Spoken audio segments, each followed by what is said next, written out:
जय श्री कृष्ण मित्रों, राधे राधे। आज की इस वीडियो में आप तुलसी विवाह की परम पावन कथा को श्रवण करेंगे।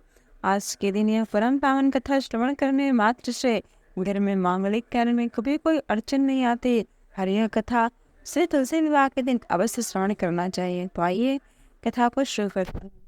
किसी गांव में एक नंद भाभी रहती थी।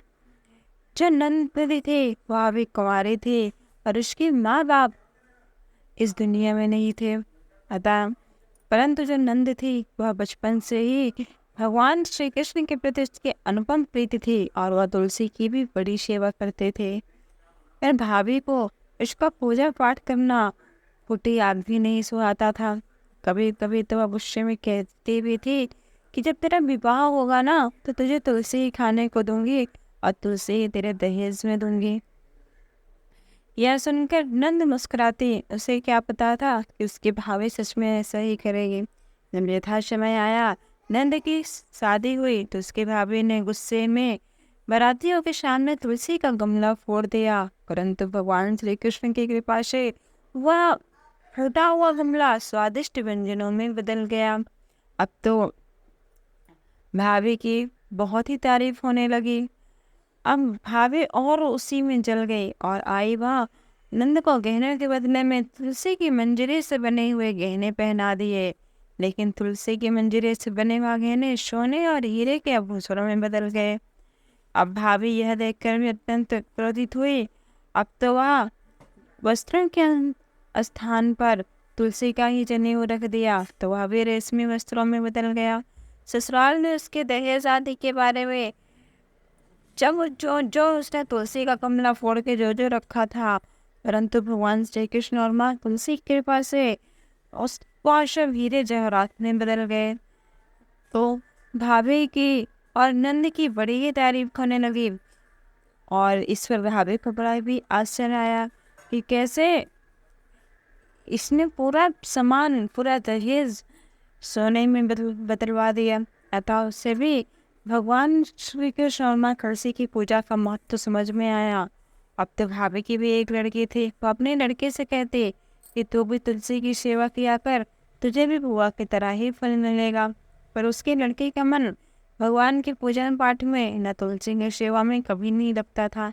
माँ के ठेले ठेले तुलसी में वह जल अवश्य चढ़ा देते थे, वो भी बिना मन का। लड़के के विवाह का समय आया तो भाभी ने सोचा कि जैसा व्यवहार मैंने अपने नंद से किया था और वैसा ही मैं इसका साथ भी करूँगी। जैसे तुलसी माँ ने नंद को भंडार भरा था वैसे मेरे लड़के का भी भंडार भरेंगे। अतः जैसे ही बाराती आए उन्होंने उस बारातियों के सामने गुस्से से गल्ला फोड़ दिया। परंतु इस बार मिट्टी मिट्टी ही रह गई। मंजरी और पत्ते भी अपने पूर्व रूप में ही रहे। जनेऊ जनेऊ ही रह गया, कुछ भी बदला नहीं। तो सभी बाराती भाभी की बुराई करने लगे। ससुराल में भी सभी लड़कियों के घर वालों की अत्यंत बुराई हुई। अब तो भाभी बहुत ही जल गई और भाभी नंद से इतना जलती थी कि जब से विवाह हुआ था वह अपने नंद को कभी बुलाई नहीं थी। एक दिन भाई ने सोचा कि चलो मैं ही अपनी बहन से मिलाता हूँ। उसने अपनी पत्नी से बोला कि सुन, मैं अपनी बहन से मिलने जाऊंगा, मेरी बहन के लिए कुछ सौगात दे दे। अब तो भाभी ने थैले में ज्वार भर कर दे दिया और कहा इसके सिवा कुछ है ही नहीं, ले ही ले जाओ। वह तो बड़ा दुखी मन से चल दिया। पहला बहन के घर कोई ज्वार बाजरा लेके जाता है। अब वह बहन के नगर के समीप पहुंचा तो वह गौशाला में गया और गाय के सामने वह ज्वार का थैला उलट दिया। तब वो पालक ने कहा कि अरे भाई, इतना सोना मोती गाय के आगे क्यों डाल रहे हो। भाई ने उसको सारी बातें बताई और बड़ी ही प्रसन्न मन से वह सोना मोती लेकर अपनी बहन के घर गया।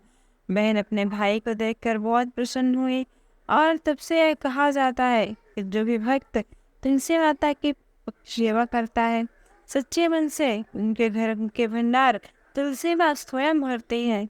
जो भी मनुष्य तुलसी विवाह के दिन या परम पावन लोक कथा को श्रवण करता है उसके घर में सुख संपत्ति और वैभव का भंडार भरता है। हे तुलसी माँ, आपने जैसे नंद को दिया वैसे सबको देना, और जैसे आपने भौजाई को दिया वैसा किसी को नहीं देना है। बट प्रेम से बोलिए भगवती तुलसी की। तो यदि ये कथा आपको अच्छी लगी है तो वीडियो को लाइक शेयर करें और ऐसी कथाओं के लिए हमारे चैनल को सब्सक्राइब कर बेल आइकन प्रेस करना न